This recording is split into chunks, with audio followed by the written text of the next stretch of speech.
হত্যার ৪৫ বছর পর সাবেক রাষ্ট্রপতি জিয়াউর রহমানের হত্যাকারী অবসরপ্রাপ্ত মেজর মোজাফফর হোসেনকে আটক করেছে ডিবি। আটকের পর তাকে সেনাবাহিনীর কাছে হস্তান্তর করা হয়েছে।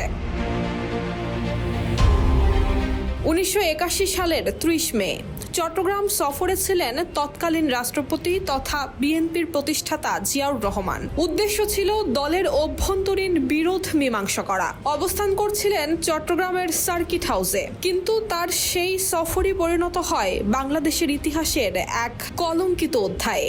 ভেতরের নীরবতা ভেঙে সার্কিট হাউসে শুরু হয় গুলির শব্দ।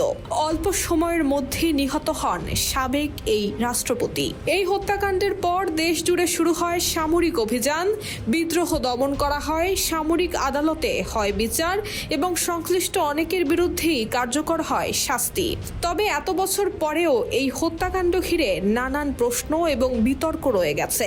পরিকল্পনার নেপথ্যে কারা ছিলেন, কিভাবে পুরো ঘটনা ঘটেছিল এবং কাদের কি ভূমিকা ছিল, এসব নিয়ে থামেনি আলোচনা।